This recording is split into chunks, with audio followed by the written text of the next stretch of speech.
গত 14টি বছর থেকে নিজের জীবন এবং যৌবনের সর্বোচ্চটুকু দিয়ে যুক্তরাষ্ট্র যুবলীগের একজন কর্মী হিসাবে কাজ করে যাচ্ছি।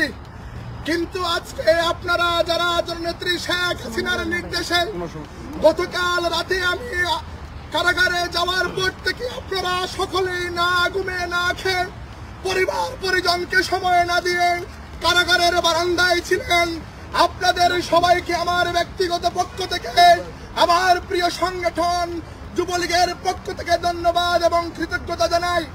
সংগ্রামী উপস্থিতি, ইতিমধ্যে আমাদের আওয়ামী লীগের সভাপতি সাহেব বলেছেন, আমরা এয়ারপোর্টে যেই ঘটনা ঘটেছিল এই ঘটনার সাথে আমার অ্যারেস্টের কোনো সম্পৃক্ততা নাই। কারণ আমরা যেখানে আপনারা দেখেছেন এয়ারপোর্টে কুলাঙ্গার আক্তারকে যেভাবে ডিম নিক্ষেপ করেছিলাম, আমরা ওখানে সংখ্যায় কম ছিলাম, কিন্তু আমরা প্রতিজ্ঞা করেছিলাম যে আমরা আওয়ামী লীগের নেতা কর্মীরা এবার ভয়ঙ্কর রূপে ফিরব। তবে আমাদের বাইক অনেক, প্রায় 200 থেকে 250 নেতা কর্মীরা হোটেলের সামনে ছিলেন। আমরা কিন্তু ওখানে সংখ্যায় কম থাকলেও এখানে একা মিজান চৌধুরীর কৃতিত্ব নয়, পুরো কৃতিত্ব যুক্তরাষ্ট্র আওয়ামী লীগ, যুবলীগ, ছাত্রলীগ আপনাদের সাথে। আমরা পরিশেষে একটা কথা বলতে চাই, যতদিন পর্যন্ত রাষ্ট্রনায়ক শেখ হাসিনাকে বাংলার মাটিতে ফিরিয়ে না নিব ততদিন পর্যন্ত যুক্তরাষ্ট্র আওয়ামী লীগের নেতা কর্মীরা যদি আমরা সবাই একসাথে জেলে যেতে হয় তাতেও আমরা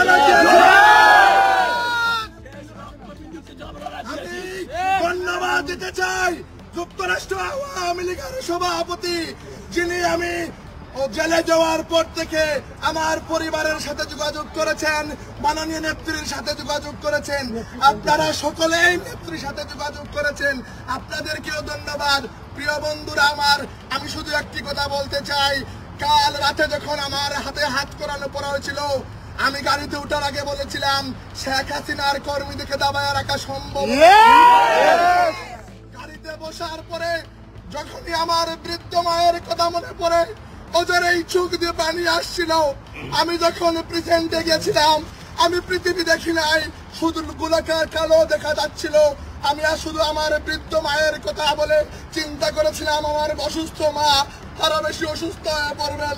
কিন্তু প্রিয় নেতৃবৃন্দ, যখনই প্রেজেন্টে জেল হাজতে বসার পরে আমার বাংলাদেশের 2.5 লক্ষ কারাবন্দী আওয়ামী লীগের নেতা কর্মীর কথা মনে পড়েছে, তখনই আমাকে মনে হয়েছে আমাকে যদি আরো 2-3 মাস জেল কাটতে হয় আমি আমার দলের জন্য।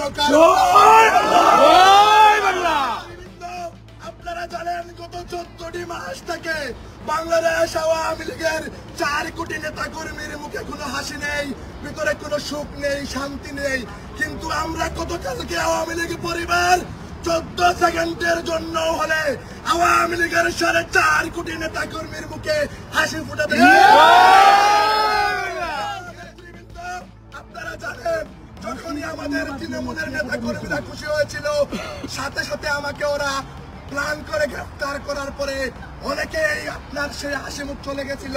কিন্তু মাননীয় নেত্রী পরিষ্কার আওয়ামী লীগের নেতৃত্বদেরকে নির্দেশ দিয়েছিলেন যে আমাদের কর্মী মিজানকে ছাড় করে নিয়ে আসতে হবে।